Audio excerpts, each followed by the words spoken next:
Ayan, so, Mahina po wifi.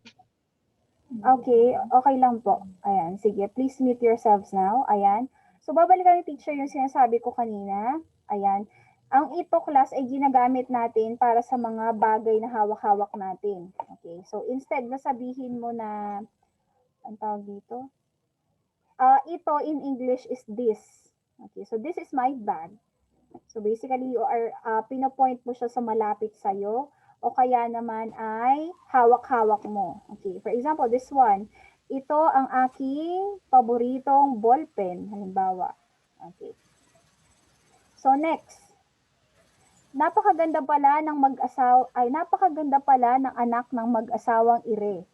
Okay, so ano kaya sa tingin nyo ang kaibahan ng ire sa ito? Meron ba? Meron ba silang kaibahan? Wait lang, may naririnig akong background noise. Ayan, wala na. Okay, sige, ayan. So basically class, di ba sinabi ni teacher kanina na ang salitang ire, ganire, okay, ire ay galing sa mga Batanggenyo. So basically parang pareho lang din ito sa ito. Okay, tingnan nyo. Pagpapalitan natin yung ire ng ito. Napakaganda pala ng anak ng mag-asawang ito. Okay. So basically ganun din yung ibig niyang sabihin.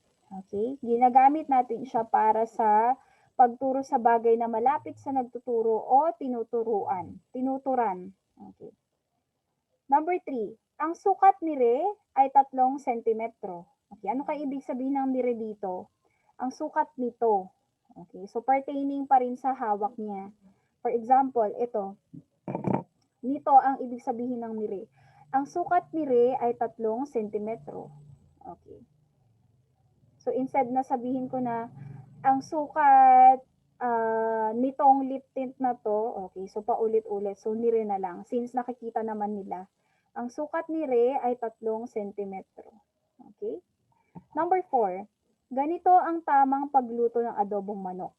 Okay, so basically class, pag sinasabi mo yung ganito, may sinusubukan kang i-demonstrate. Okay? Halimbawa, ganito ang tamang pagsalita, okay? Tamang pananalita sa harap ng camera. Okay. So may demonstrate ka kapag ginamit mo ang panghalip pamatlig na ganito. Okay. So pareho lang din siya ng function sa ganire. Ang ganire lang kasi is galing sa mga Batanggenyo. Ayan. Ganire ang tamang pagtadtad ng sibuyas na panggisa. Okay, di ba? May dine-demonstrate or may ipinapakita siyang dapat gawin. Okay. Which is yung pagtadtad ng sibuyas. Okay? Ayan, who wants to give an example? Gusto niyo bang magbigay ng example, class? Okay. Sige, para ma-check ko kung naiintindihan. Okay, sige, si Kurt. Kurt, can you give me an example using ganire? Okay, para rin ganito ang gamit sa kanya. Ano, pwede mo sundan yung example natin, Kurt. Ginagamit siya kapag may gusto kang ipakita or ipakitang action. Okay, ganito ang tamang pag-check ng attendance, halimbawa. Okay. How about ganire, Kurt? Ganire ang pagtamang paghugas ng pinggan. Okay, tama. Okay, sige, ayusin natin yung sinabi ni Kurt. Ganito ay ganire ang tamang paghugas ng pinggan. Okay, so tama si Kurt. So ginagamit natin ang ganire o ganito kapag meron tayong gustong ipakita. Okay, o i-demonstrate. Yes, Jasmine? Kohar? You're raising your hand.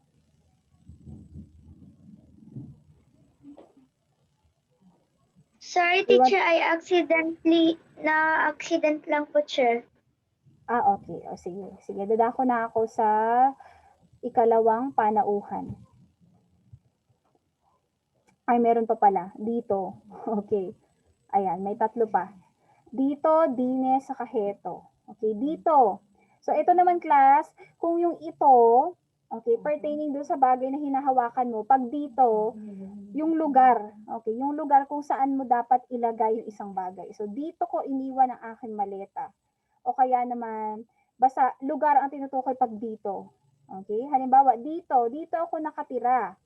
So, ibig sabihin, nakatayo ka doon sa tinutukoy mong lugar. Ano pa? Dine naman. Dine pala nag-aaral ang bunsong anak ni Maria. Okay, capital letter dapat yung M. So, dito, dine, pareho lang din ang function dito. Okay, number 8. Heto. Heto ang lalagyan ng mainit na tubig. Okay, so yung heto, parang pareho rin sa ito. Okay, heto ang lalagyan ng mainit na tubig. Okay, hawak mo rin pag heto, di ba? Or when you're trying to give it to someone, di ba? Heto ang lalagyan ng mainit na tubig. Pag gusto mo ibigay sa kanya, gagamit ka ng heto.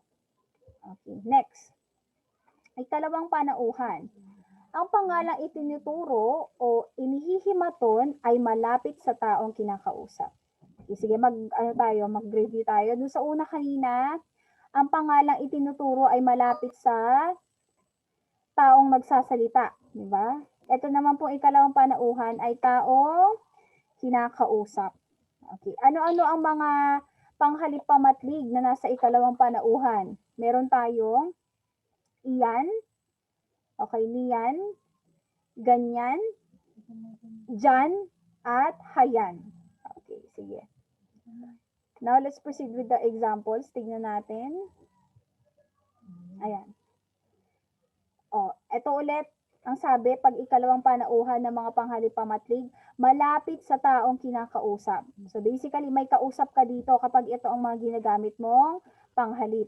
Okay, may kausap ka ha. Okay. Iyan ba ang bago mong bag? O, di ba? Nagtatanong ako sa kanya.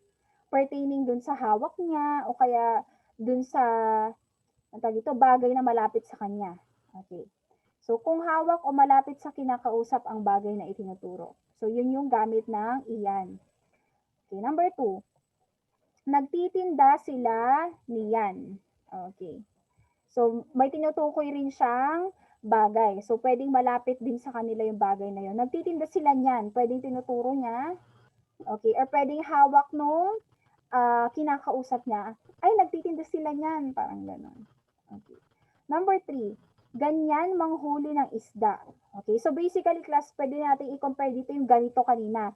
Di ba yung ganito, ang nagde-demonstrate ng action is yung nagsasalita. Pag ganyan naman, okay, yung ganyan, sino ang yung ganyan, ako pa rin ang nagsasalita, pero ang gumagawa ng action ay yung sino? Sino ang gumagawa ng action pag ganyan ang gamit? Yung taong kausap ko. Okay? Siya ang gumagawa ng action. Okay? Ganyan manghuli ng isda. Ganyan ang mga taong di marunong rumispeto. Okay? Number 4. Diyan mo na lang ilagay ang bag ko. Okay? So, diyan mo na lang ilagay ang bag ko. Number 5. Hayan na ang bisita nila Mang Kanor. Okay. So, ano ibig niya sabihin dito? So, basically, pwedeng katabi ni Mang Kanor, okay, yung mga bisita niya, tapos papasok na sila sa bahay, tapos ako, sinasabi ko sa kausap ko, na andyan na yung mga bisita nila Mang Kanor.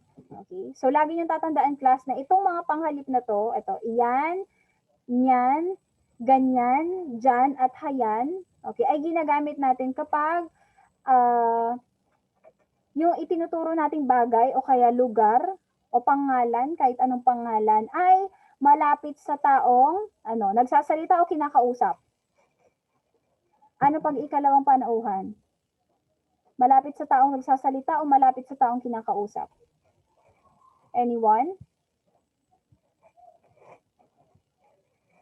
Ito ay malapit sa Okay, sige, si Justin. Ayan, nag-raise na hand si Justin. Sa malapit. Saan siya malapit kapag Sa kinakausap mo ba or sa taong nagsasalita? Kinakausap. Okay, malapit sa taong kinakausap. Ayun, andyan na yung tamang sagot. O, di ba? So, pag ito ang ginamit mo, malapit sa taong kinakausap mo, yung action. Jiris, baliktad ata yung camera mo. Okay. Ayan. Okay. Sige, naintindihan nyo na ba ito, naintindihan nyo na ba ito, class? Itong ikalawang panauhan? Ng mga panghalipanao. Oo. Basta lagi nyo tatandaan, para lang din siya yung, dito, unang panauhan. Okay? Pero, ang kaibahan niya, itong mga pamatlig na ito ay ginagamit kapag malapit siya sa taong kinakausap at hindi dun sa taong nagsasalita. Okay? So, yung ganyan at ganito, may similarities sila, di ba? Parang yung kanina sinabi ko. Pag yung ganito, okay, may dinedemonstrate kang action. Pag ganyan naman, may dinedemonstrate na action yung taong kausap mo. Okay? Next. Okay, eto, nakuha ko tong example from the internet. Ayan. Maganda example to kaya kinuha ni teacher. Sa conversation naman ginamit ang mga panghalipamatlig. Ayan. Jessie, sa iyo ba ang mga aklat na ito? Bakit naiwan ito sa ating silid kahapon? Ayan, ang sagot ni Jessie. Sa akin nga po, ang mga iyan, di ba? Binibining Driz. Sorry po, nakalimutan ko po. Nagmamadali po akong umuwi dahil tutulungan ko pa po ang nanay ko sa mga gawain. Okay, so iyan at ito ang ginamit dito. So si Binibining Driz kanina, hawak-hawak niya kasi yung mga libro. Kaya ang ginamit niyang panghalip pamatlig ay ito. Okay. Tapos ang kausap niya, sino? Sino kausap niya? Si Jessie. Ngayon, dahil hindi hawak ni Jessie yung libro, okay, at hawak ito ng taong kinakausap niya, ang ginamit niyang panghalip para sa libro ay, ano? Anong ginamit niyang panghalip? Iyan. Okay, very good. Yes, iyan ang ginamit niyang panghalip. Kasi nga, hawak ito nung taong kausap niya. Okay? Hindi niya pwedeng sa akin nga po, ang mga ito. O, di ba? It doesn't sound right. Okay? Mali na siya kapag ganon. Okay. O, ito naman, dumako na tayo sa ikatlong panauhan. Okay, ano ba ang ikatlong panauhan? Okay. Ang pangalan itinuturo o inihihimaton ay malayo sa nagsasalita at kinakausap. Okay. Ano ba ang mga kabilang sa ikatlong panauhan? O ito, malayo na sa kanila. Yung kanina, yung unang panauhan, yung taong nagsasalita malapit sa kanya.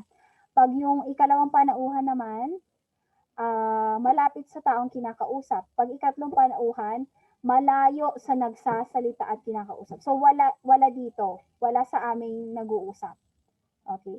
Mamaya sasabihin ko sa inyo kung paano nyo malalaman kung malayo na ba enough yung isang bagay para gumamit ka ng ikatlong panauhan. Okay? So, ang mga pamatlig na andito ay iyon, hayun, doon, ganoon, at gayon. Okay, so may 5 tayong panghalip pamatligs under ikatlong panauhan. So, magbibigay si teacher ng example. Ito po. Ayan. Iyon ang bahay namin. Okay. So, technically, class, wala dito. Okay. Hindi sa lugar kung saan nakatayo yung dalawang nag-uusap. Kasi, di ba, wala nga sa kanila pag ikatlong panauhan. So, technically, pag gumamit ka ng iyon, malayo sa kanilang dalawa. Paano mo masasabi na malayo? Hindi mo ma-reach. Okay. Hindi mo ma-reach ng kamay mo. Okay. Hindi rin ma-reach ng kamay ng taong kausap mo. So, doon ka gagamit ng iyon. So, may tinuturo ka sa malayong lugar. Okay? Iyon ang bahay namin. Ginagamit bilang panturo sa mga bagay, okay, na malayo sa taong nag-uusap. Masasabi mo na malayo ito sa taong nag-uusap kung wala sa kanilang dalawa. Yes po. Sir, may napindot akong airplane mode kasi pipicturean ko ito sana pero biglang na ko na Ano pong nangyari? airplane mode. Ano po yung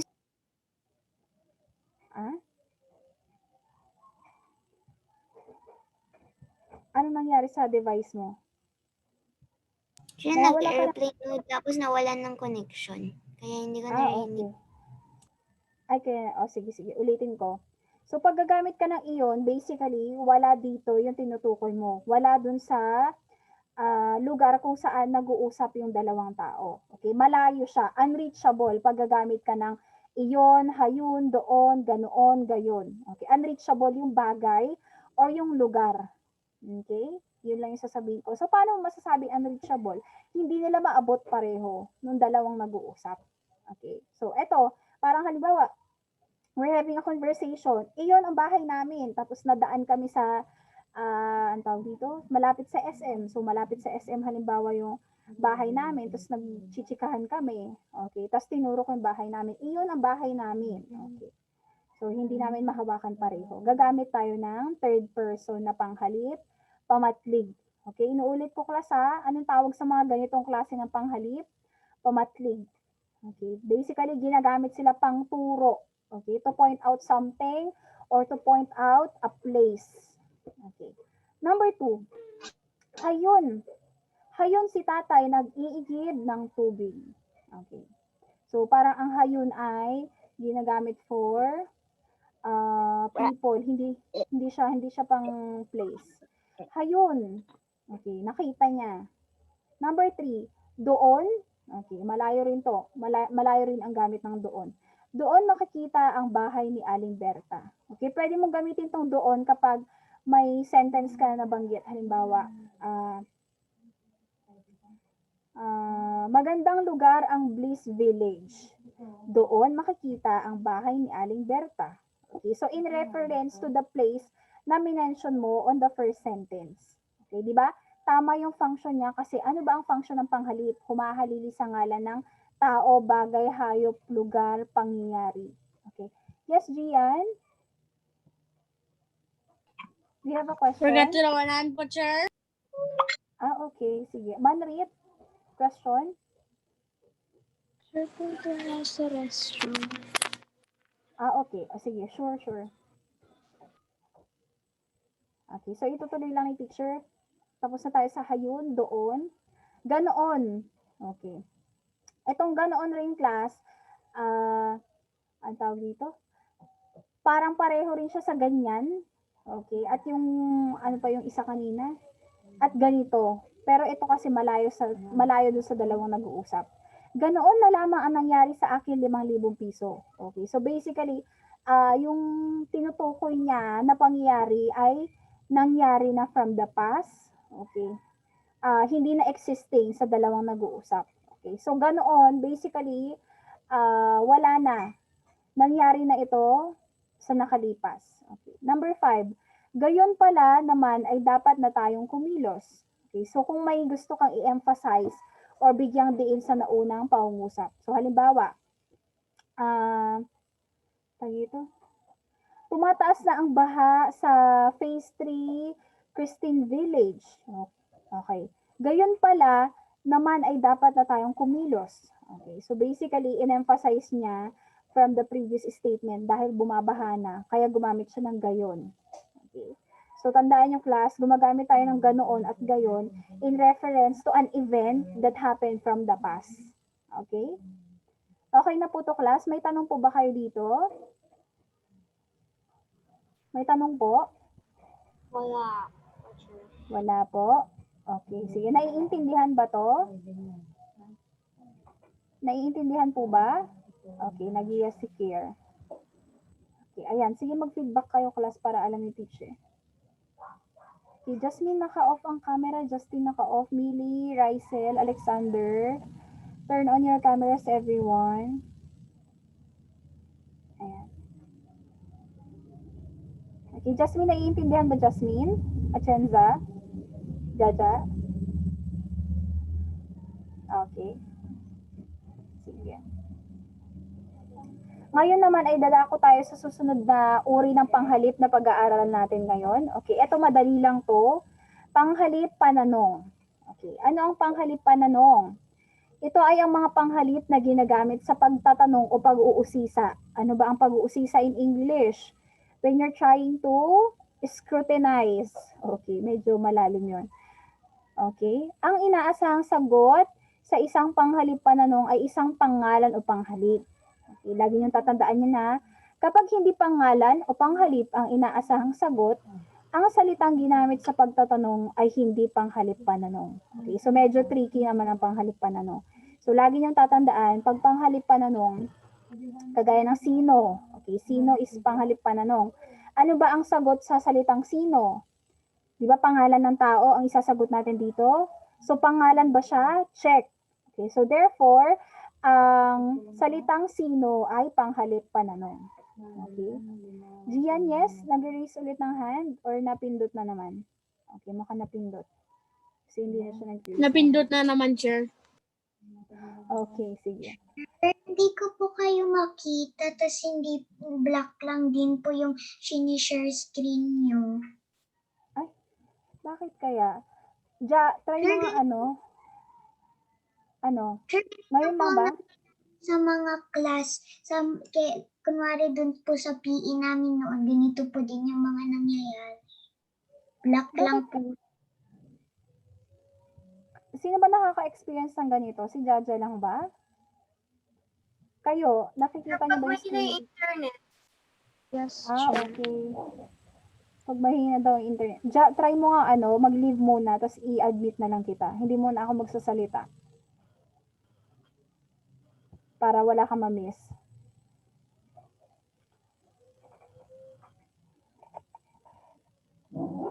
Did she leave? Okay. Yan, tingnan natin. Okay, wait natin siyang makabalik.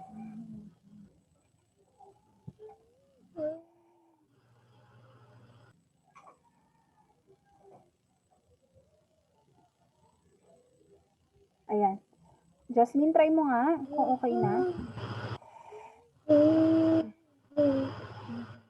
Maingay. Sino yung maingay? Wala pa rin, Jasmine?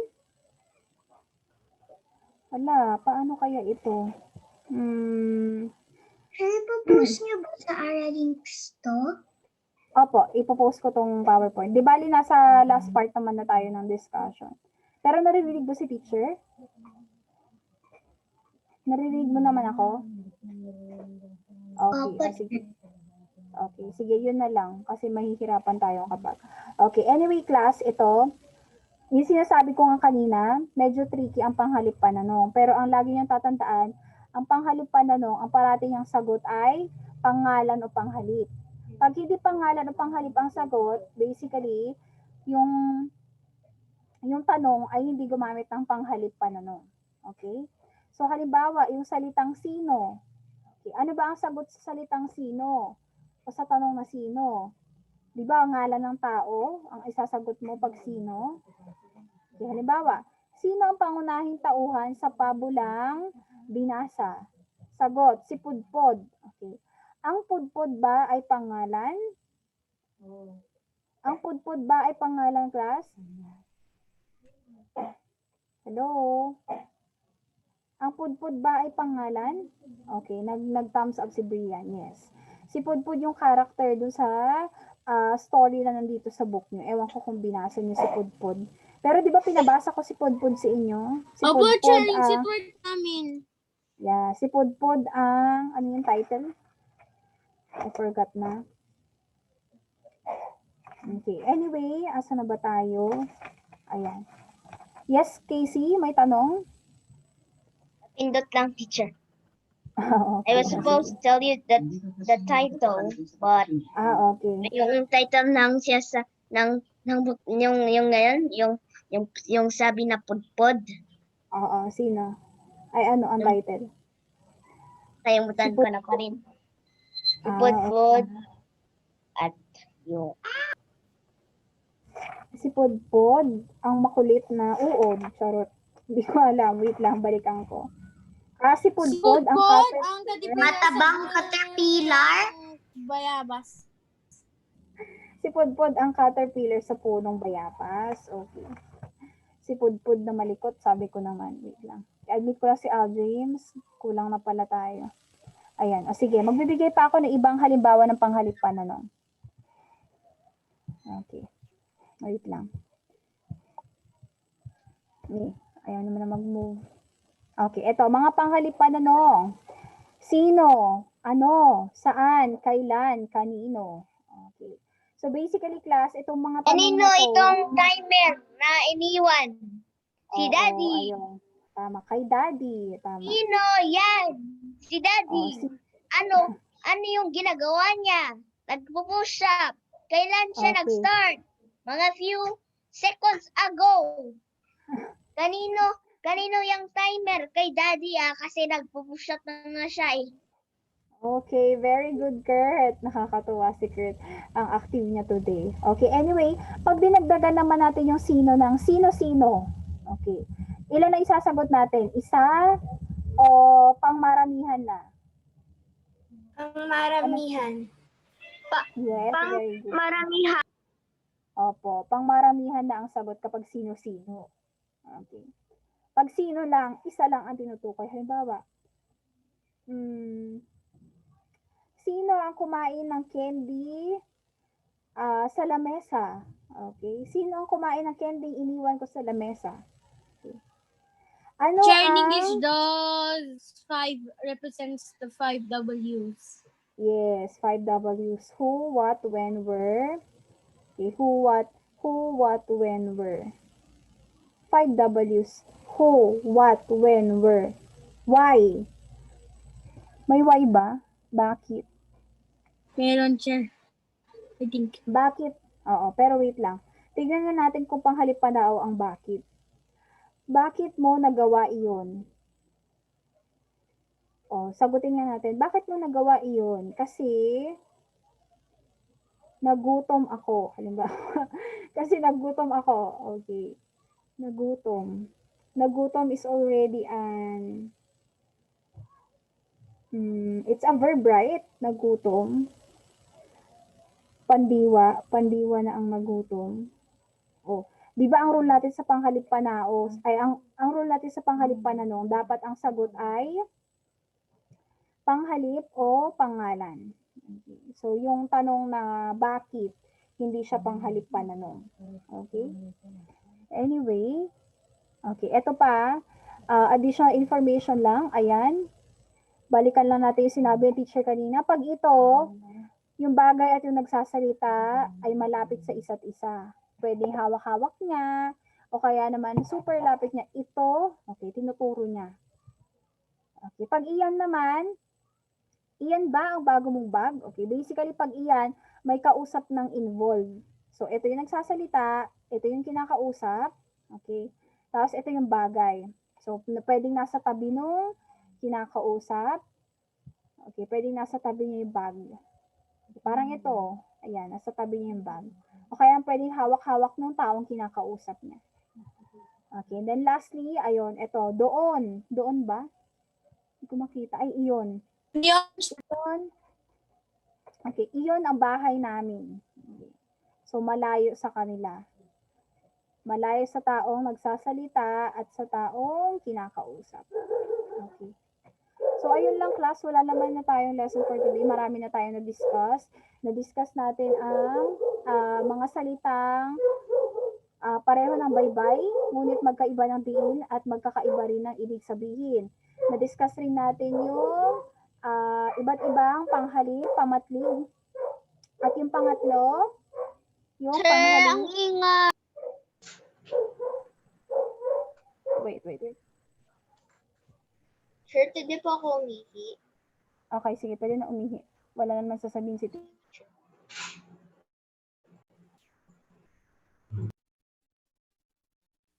Malapit naman.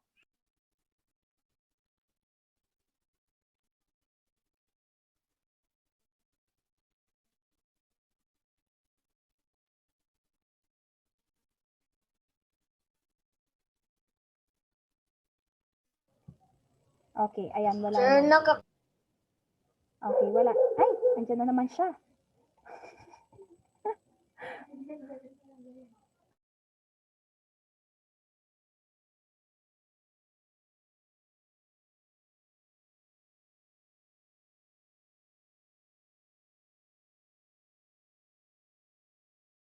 Okay, sige, may tanong pa ba class? Para ma-end ko na tong Zoom discussion natin.